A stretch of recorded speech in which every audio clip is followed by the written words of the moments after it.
যশোরের প্রখ্যাত আলিম ওলামা বৃন্দ, সম্মানিত ওলামা মাশায়েখ বৃন্দ, আসসালামু আলাইকুম রহমতুল্লাহ। জোহরের আজান আসন্ন, এখানে উপস্থিত অনেকেই নামাজের ইমামতি করবেন। আমি বক্তব্য লম্বা করব না। প্রথমেই আজকের আমাদের আহ্বানে সাড়া দিয়ে আপনারা এখানে উপস্থিত হয়েছেন, সে কারণে ব্যক্তিগতভাবে এবং বাংলাদেশ জাতীয়তাবাদী দলের পক্ষ থেকে আমরা আপনাদের সকলের প্রতি আন্তরিকভাবে কৃতজ্ঞতা প্রকাশ করছি।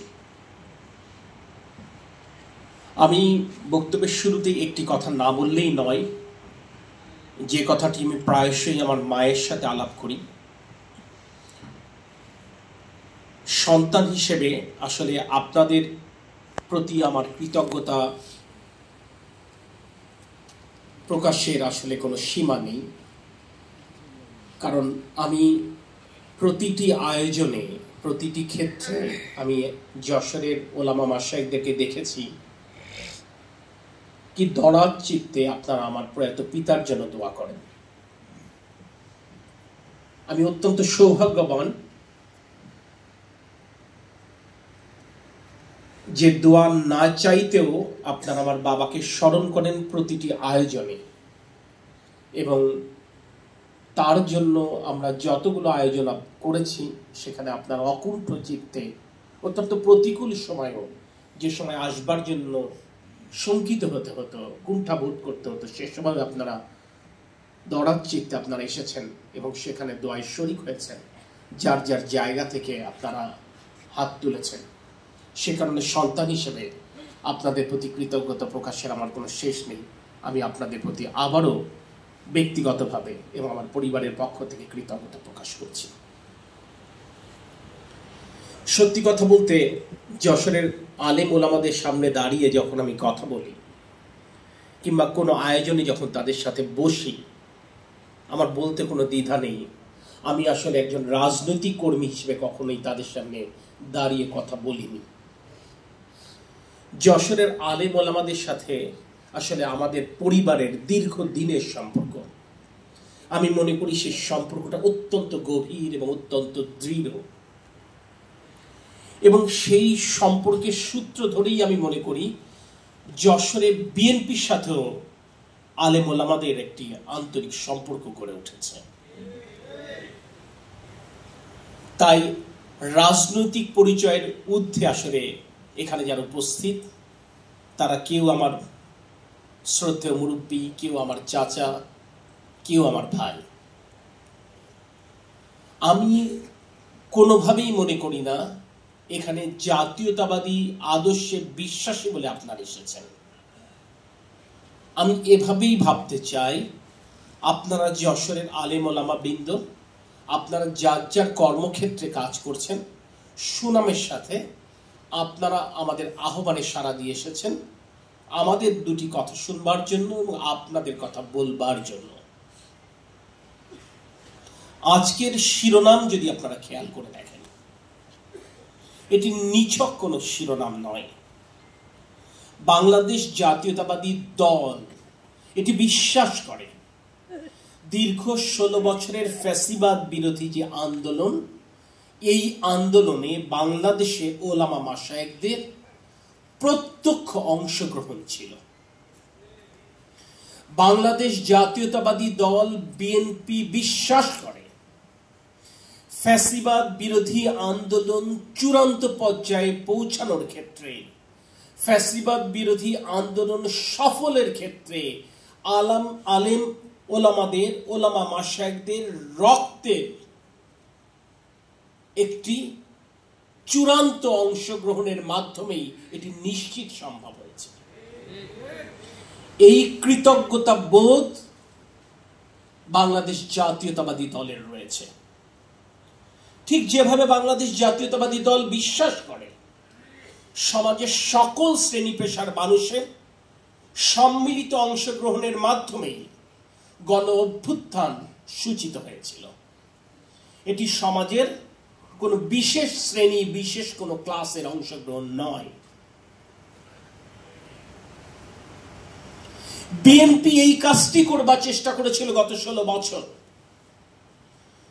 আওয়ামী লীগের অন্যায়, আওয়ামী লীগের অত্যাচার, আওয়ামী লীগের জুলুম, আওয়ামী লীগের নির্যাতন, আওয়ামী লীগের দুর্নীতি প্রতি মুহূর্তে এই কথাটি তুলবার চেষ্টা করেছে। বিএনপি বারংবার বলবার চেষ্টা করেছে কিভাবে কৃষক, কিভাবে শ্রমিক, কিভাবে দিনমজুর, কিভাবে আলেম, কিভাবে শিক্ষক, কিভাবে আইনজীবী, কিভাবে চিকিৎসক, কিভাবে সাধারণ মানুষ, কিভাবে ছাত্র, কিভাবে নারী, কিভাবে প্রতি মুহূর্তে প্রতি পদে পদে ক্ষতিগ্রস্ত হচ্ছে, প্রতি পদে পদে বৈষম্যের শিকার হচ্ছে। আজকে আপনি আমি যখন এখানে দাঁড়িয়ে কথা বলছি, একটিবার ভেবে দেখেন তো, আজ থেকে কয়েক বছর আগে নিজের মাথার টুপিটি পরে নিজের দাড়ি নিয়ে এই শহরে চলবার ক্ষেত্রে তো আমাদের অনেককে শঙ্কিত হতে হয়েছে। মুসলমান সংখ্যাগরিষ্ঠ একটি দেশে দাড়ি টুপি পরাটাই একটি অপরাধ হিসেবে বিবেচিত হয়েছে। আমার স্পষ্টভাবে স্মরণে রয়েছে 2018 সালের 30শে জানুয়ারি ঢাকার আমার বাসা থেকে যখন আমাকে গ্রেপ্তার করা হয়েছিল, ম্যাডাম খালেদা জিয়াকে প্রহসনের বিচারে সাজা দেবার 8 দিন আগে ডিবির গারদে আমাকে যখন রাখা হয়েছিল, ডিবির গারদে আমার আগে যাদেরকে ধরে রাখা হয়েছিল তাদের মধ্যে একটি বৃহৎ সংখ্যক মানুষ ছিলেন যারা ছাত্র, শুধুমাত্র তাদের মুখে দাড়ি ছিল। কেউ 18 দিন, কেউ 21 দিন, কেউ 3 মাস যাবৎ কারাগারে রুদ্ধ ডিবির গারদে, কিন্তু যাদেরকে কোর্টে প্রডিউস করা হয়নি। অথচ বাংলাদেশের আইন 24 ঘন্টার মধ্যে তাকে কোর্টে প্রডিউস করতে হবে। অর্থাৎ কাউকে হয়তোবা জঙ্গির নাটক সাজিয়ে হয়তোবা তাদের মধ্যে কাউকে হত্যা করা হয়েছে, শুধুমাত্র তার মুখে দাড়ি ছিল। এটি তার অপরাধ। সে বিশ্ববিদ্যালয়ের ছাত্র, সে কলেজের ছাত্র।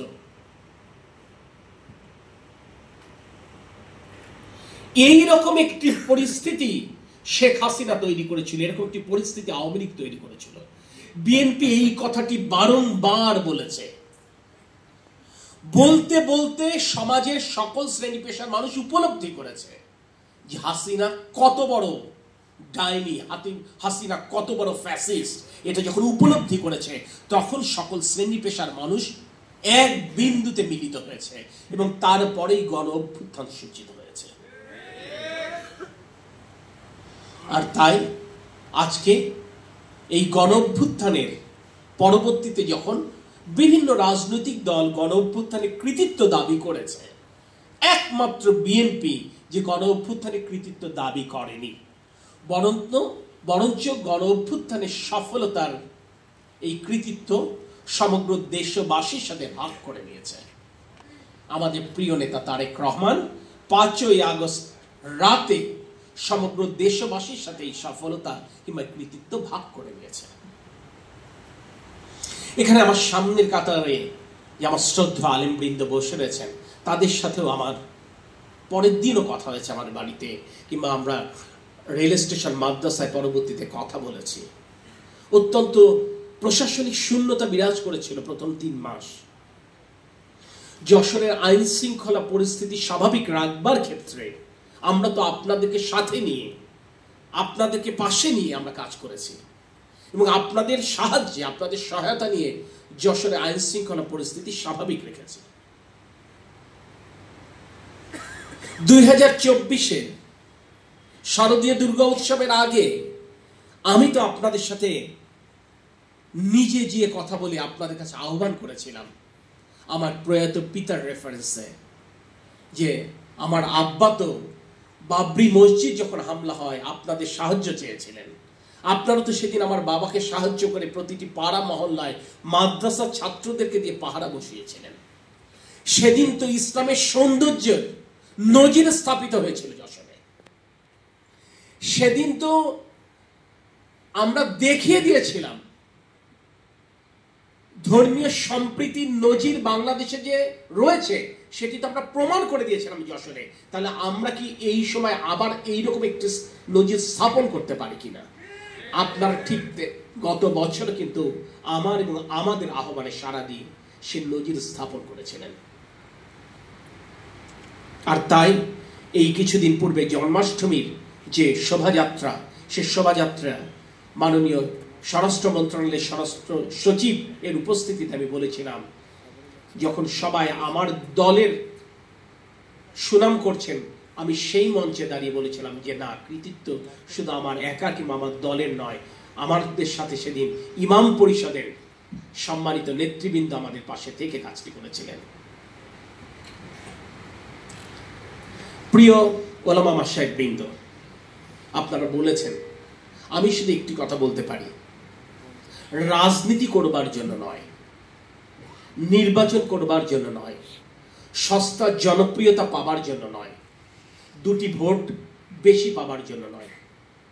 আমি মুসলমান, ইসলাম আমার চরিত্র, আমার হৃদয়ে ধারণ করি বলে এইটুকু মনে রাখবেন, আমি কিংবা আমার দল কোরআন এবং সুন্নাহ বিরোধী কোনো কর্মকাণ্ডে বিশ্বাস করি না এবং আমরা হতে দেব না ইনশাআল্লাহ। আপনারা শহীদ রাষ্ট্রপতি জিয়াউর রহমানের কথা বলেছেন, আপনারা দেশনেত্রী বেগম খালেদা জিয়ার কথা বলেছেন, আপনারা আশাবাদ ব্যক্ত করেছেন তার সন্তান তারেক রহমান নিশ্চয়ই তার প্রয়াত পিতা কিংবা মায়ের মতো ইসলামের খেদমত করবে, আলেম ওলামাদেরকে সম্মান করবেন, ইজ্জত করবেন। আমি এটুকু বলতে পারি, আপনারা তরিকুল ইসলামের সাথে কাজ করেছেন, আপনারা তরিকুল ইসলামকে জানতেন, তিনি কিভাবে ইসলামের খেদমত করেছেন, তিনি কিভাবে ওলামা মাশায়েখদেরকে সম্মান করেছেন, ইজ্জত করেছেন, এটা আপনারা জানতেন। আমি তার সন্তান হিসেবে আপনাদেরকে কথা দিতে পারি, জিয়াউর রহমান এবং দেশনেত্রী বেগম খালেদা জিয়ার সন্তান তারেক রহমান ঠিক যেভাবে তার পিতামাতা আপনাদেরকে সম্মান করেছেন, ইজ্জত করেছেন, ইসলামের খেদমত করেছেন, একই পথে হেঁটে ইসলামের খেদমত করবেন এবং আপনাদের সম্মান এবং ইজ্জত করবেন। তার হাত দিয়ে ইনশাআল্লাহ কোরআন এবং সুন্নাহ বিরোধী কোনো কর্মকাণ্ড এই বাংলাদেশে পরিচালিত হবে না ইনশাআল্লাহ। এটুকু মনে রাখবেন, ভিন্ন ভিন্ন চিন্তা, ভিন্ন ভিন্ন মত, ভিন্ন ভিন্ন আদর্শ, ভিন্ন ভিন্ন দর্শনের মানুষ রয়েছে এই দেশে, সকলকে সমন্বয় করেই পথ চলতে হয়। কিন্তু বিশ্বাস রাখবেন, উনি জিয়াউর রহমানের সন্তান, উনি ম্যাডাম খালেদা জিয়ার সন্তান। আপনারা মামুনুল হক সাহেবের কথা বললেন, সম্পর্কে উনি আমার ভাইয়ের মতো, কারণ ওনার বাবা আল্লামা আজিজুল হক সাহেব আমার প্রয়াত পিতার অত্যন্ত শ্রদ্ধেয় মানুষ ছিলেন। আপনারা জানেন ম্যাডাম খালেদা জিয়া কি পরিমাণ শ্রদ্ধা করতেন, সম্মান করতেন। অত্যাচারিত, নিপীড়িত কি পরিমাণ মামুনুল হক সাহেব হয়েছেন আপনারা বলেছেন। আমার দল বিএনপির ৬৮ জন নেতা কর্মী এই যশোরে শুধু নির্মম হত্যাকাণ্ডের শিকার হয়েছেন হাসিনার হাতে, শুধু বিএনপি করবার অপরাধে। একটি মাত্র উদাহরণ দিই, এই ৬৮ জনের মধ্যে একজনের হত্যাকাণ্ডের একটি ঘটনার কথা বলি। ম্যাডাম খালেদা জিয়ার জন্মদিন উপলক্ষে আমার শাসা উপজেলা এবং বেনাপোল পৌর বিএনপি তার সুস্থতা কামনা একটি দোয়া মাহফিলের আয়োজন করেছিল। বেনাপোলের মিলন চেয়ারম্যানের নিজস্ব মালিকানাধীন মার্কেটের, এবং যখন দোয়া মাহফিল চলছে ঠিক সেই সময় ছাত্রলীগ যুবলীগের গুন্ডা বাহিনী সেই মার্কেটে প্রবেশ করে কলাপসিবল গেট আটকে দিল এবং ওই দোয়া মাহফিলে যারা ছিলেন এক এক করে তাদেরকে প্রথমে লাঠি পেটা করলো এবং ওখান থেকে চ্যাংদোলা করে ৩ তলা ছাদ থেকে এক এক করে ছুঁড়ে ফেলতে লাগলো। আমার ৭ নম্বর ওয়ার্ডের সদস্য আব্দুল আলিম ২৮ দিন চিকিৎসারত অবস্থায় তারপর মারা গেল। অর্থাৎ একটি দোয়া মাহফিলে শরীক হওয়ার অপরাধে সে মারা গেছে। সে হাসিনার বিরুদ্ধে রাজপথে মিছিল করবার অপরাধে কিন্তু মারা যায়নি। আমার দলের ৬৮ জন নেতা কর্মী এই যশোরে জীবন দিয়েছে বিগত ১৬ বছরে।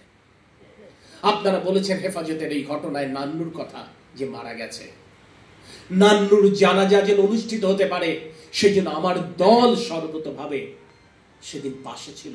যারা সেদিন জানাজার শরীক হয়েছেন তারা সেটি জানেন। সে মারা যাবার পর ওই পরিবারকে পাশে প্রতিটি ঈদে আমার নেতা তারেক রহমান ঈদ উপহার পাঠিয়েছেন। আমি এবং আমার দল প্রতিটি মুহূর্তে সেই পরিবারের পাশে ছিলাম। মানুষ হিসেবে এটি আমাদের দায়িত্ব, সেই কর্তব্যের জায়গা থেকে ছিলাম। আমি শুধু এটুকু আপনাদেরকে বলতে পারি, আমি আপনাদের সন্তান, আমি আপনাদের ভাই। আমি আপনাদেরকে এটুকু বলতে পারি, আমার দল আপনাদের চিন্তার বাইরে কখনো যায়নি। আমার দল কখনো বাংলাদেশের চিন্তার বাইরে কখনো যায়নি। আমার দল বাংলাদেশের স্বাধীনতা এবং সার্বভৌমত্বে বিশ্বাস করে। আমার দল বাংলাদেশের গণতন্ত্রে বিশ্বাস করে। গণতন্ত্র মানে সংখ্যাগরিষ্ঠের শাসন। যেই বাংলাদেশের সংখ্যাগরিষ্ঠ মুসলমান, ৮০% বেশি মুসলমানের দেশ বাংলাদেশ, সেখানে মুসলমানের স্বার্থ, মুসলমানের ইজ্জত, মুসলমানের সম্ভ্রম নিশ্চিত হবে। এটি গণতন্ত্রের ভাষা বলে আমরা বিশ্বাস করি। সে ব্যাপারে আমরা সদা সচেতন। আমরা শুধু এটুকু বলবো, আজকে ধর্ম নিয়ে যারা কথা বলছেন, যারা ধর্ম নিয়ে রাজনীতি যারা করছেন, আমরা ধর্ম নিয়ে রাজনীতি করি না। ধর্ম একটি চর্চার বিষয়। ইসলাম একটি পূর্ণাঙ্গ জীবন বিধান। আমার চরিত্রে আমি ইসলামকে ধারণ করতে চাই।